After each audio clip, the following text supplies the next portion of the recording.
మొదట సృష్టిలో నుండి ఒక కుటుంబం కారణం ఏంటి అని మనం చూసినట్లయితే ఇది సర్వశక్తి కలిగినటువంటి దేవుని సన్నిధిలో మనమందరము కూడా మరి నేర్చుకోవాల్సినటువంటి విషయముగా మనం చూస్తూ ఉన్నాం.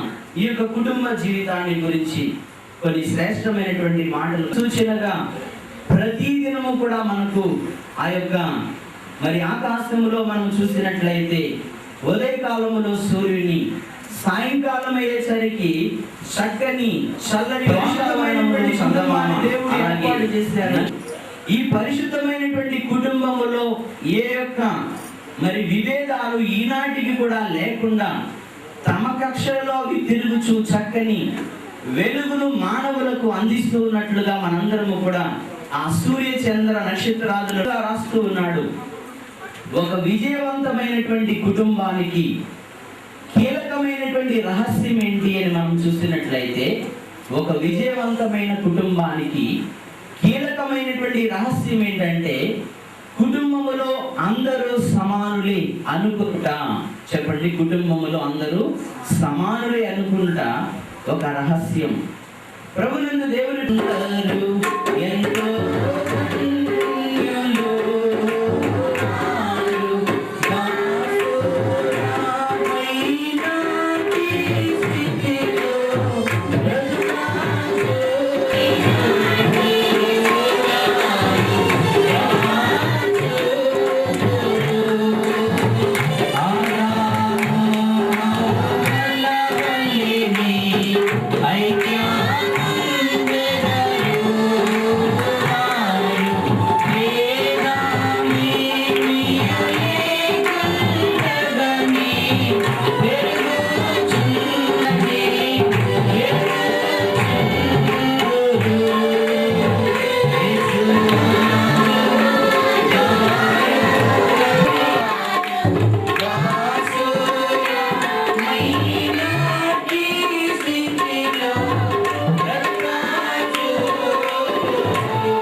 ప్రభునందు దేవుని బిడ్డలారా, ఈ దినమందు మనుషులు గ్రహించవలసినటువంటి ఒక విషయం ఉంది.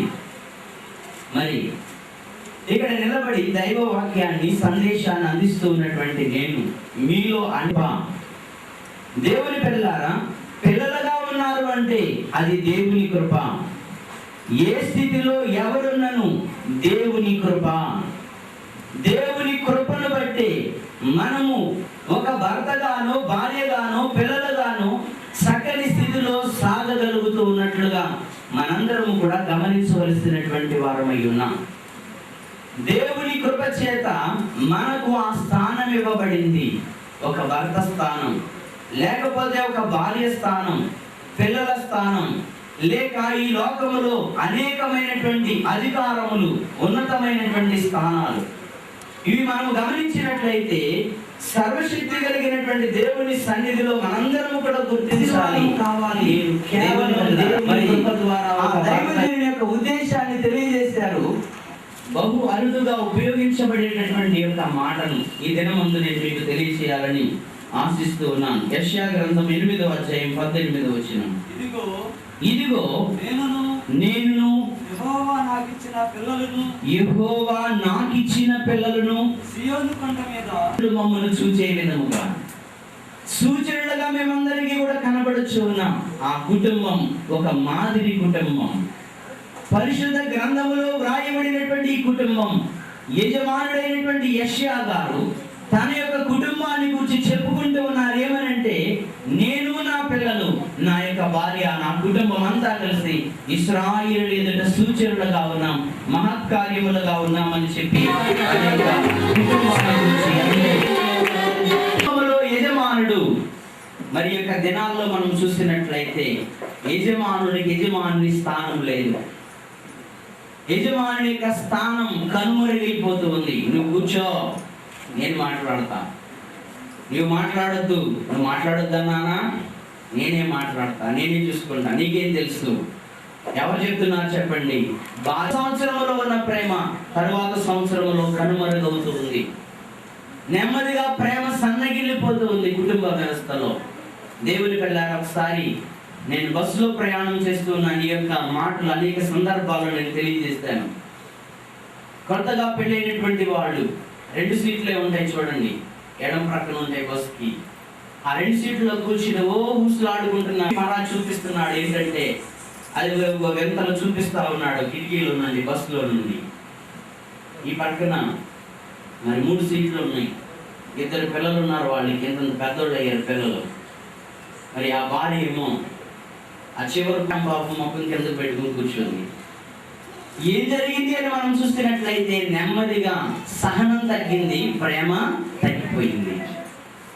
మనం గమనించినట్లయితే పరిశుద్ధ గ్రంథం ఏం చెప్తుందనంటే భార్య భర్తకు లోబడి ఉండాలి, భర్త భార్యను ప్రేమించవలసి ఉంది. కుటుంబంలో ఉన్నటువంటి పిల్లలందరూ కూడా చిన్ననాటి నుండి కూడా తల్లి వచ్చినటువంటి ప్రభువా నైనా ప్రతి వారు దీవించి ప్రభువా నైనా కుటుంబముగా సిద్ధము చేయమని నాము పరమేశ్వరుని ఆమేన్. కుటుంబం గురించి మనం విన్నాం. మరి దైవ సేవకులు రెవరెండ్ శాంతవర్ధనయ్య గారికి ఒక చిన్న సూచన ఏంటంటే, గదుని ఎవరి బాధ్యతలు వారు నెరవేరుస్తారు, కానీ సూర్యుని యొక్క కాంతి చంద్రుని మీద ప్రకాశించడం ద్వారా చంద్రుడు ప్రకాశిస్తాడు. దేవునికి స్తోత్రం చెప్పండి. కనుక ఫణి కుమారి యొక్క ప్రతి ఆలోచన, ప్రతి బాధ్యత, ప్రతి విధమైనటువంటి ప్రేమ కొరకు పరిమళ ఎంతో ఆశతో ఎదురు చూసే కాలంలో జీవితాన్ని ఎప్పుడు సంతోషపరిచేలాగా, అంటే కుటుంబ విషయాలు కూడా చెప్తాను కాబట్టి అన్ని విషయాలు కూడా తన యొక్క జీవిత భాగస్వామికి మంచి యొక్క ప్రేమను పంచిపెట్టాలని మనం చేస్తూ ఉన్నాం. కనుక ఈ సమయంలో మరి వివాహముల గురించినటువంటి కొన్ని ఉద్దేశాలు దయచేసి మీరు ఆలోచించాలని మనవి చేస్తూ ఉన్నాను. మొదటిగా సృష్టికర్త అయినటువంటి దేవుడు వివాహమును ఆశీర్వదించాడు. ఎట్లనగా మీరు ఫలించి అభివృద్ధి పొంది విస్తరించి భూమిని నిండించి దానిని లోపరుచుకున్నాడని ఆశీర్వదించడం వలన కుటుంబములుగా ఏర్పరచబడి, దేవునికి స్తోత్రం.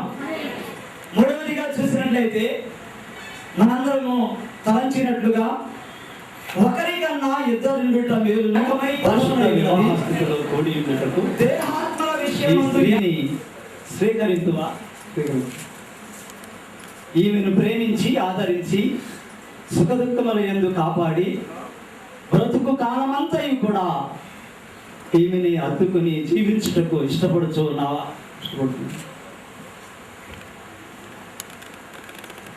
స్థితిలో కూడి ఉండటకు ఫణికుమారుని పురుషుని స్వీకరించుటకు ఇష్టపడుచు ఉన్నావా? ఈయనను ప్రేమించి ఆదరించి ఘనపరిచి సుఖదుఖముల యందు కాపాడి జీవిత కాలమంతయు ఈయనని హత్తుకొని జీవించుటకు ఇష్టపడుచు ఉన్నావా? మంచిదండి. కుమారుని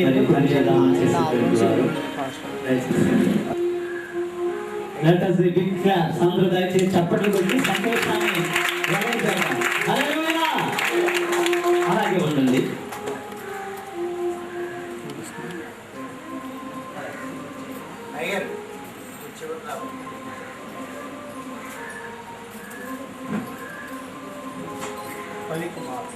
ఫణికుమార్ అను నేను పరిమళ అను నిన్ను నా జీవిత కాలం అంతయు ఆరోగ్యమందును అనారోగ్యమందును నిన్ను ప్రేమించి సంరక్షించుటకై నా భార్యనుగా పెళ్లి చేసుకొనుచున్నాను. ఈ చొప్పున జీవిత కాలం అంతయు కలిసి జరిగింతునని ప్రమాణము చేయుచున్నాను. ఆమేన్.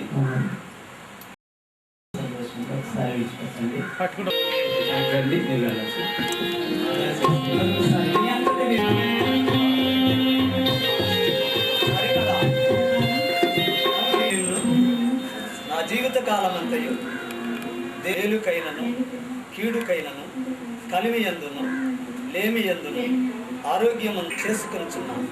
ఈ చొప్పున జరిగిందని ప్రమాణము చేయుచున్నాను. ఆమేన్.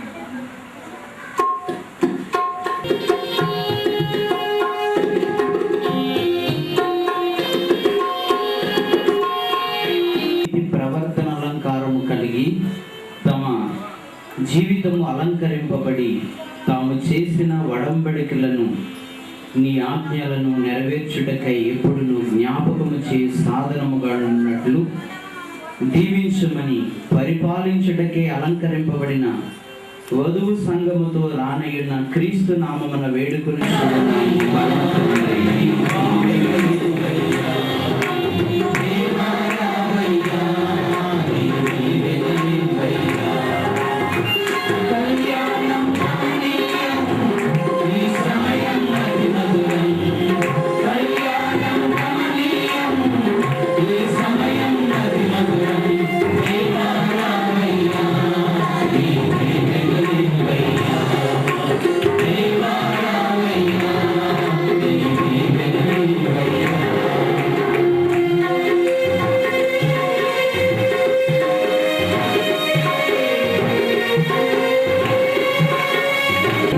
పాలిభాగస్తురాలిగా చేసుకుని ఎల్లప్పుడూ ప్రేమించి నమ్మకమైన భర్తగా ఉండునని వాగ్దానములకు సూచనగా ఈ మంగళసూత్రం యొక్క తండ్రి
దంపతులైనటువంటి వీరు భూదండాలను మార్చుకున్నారు.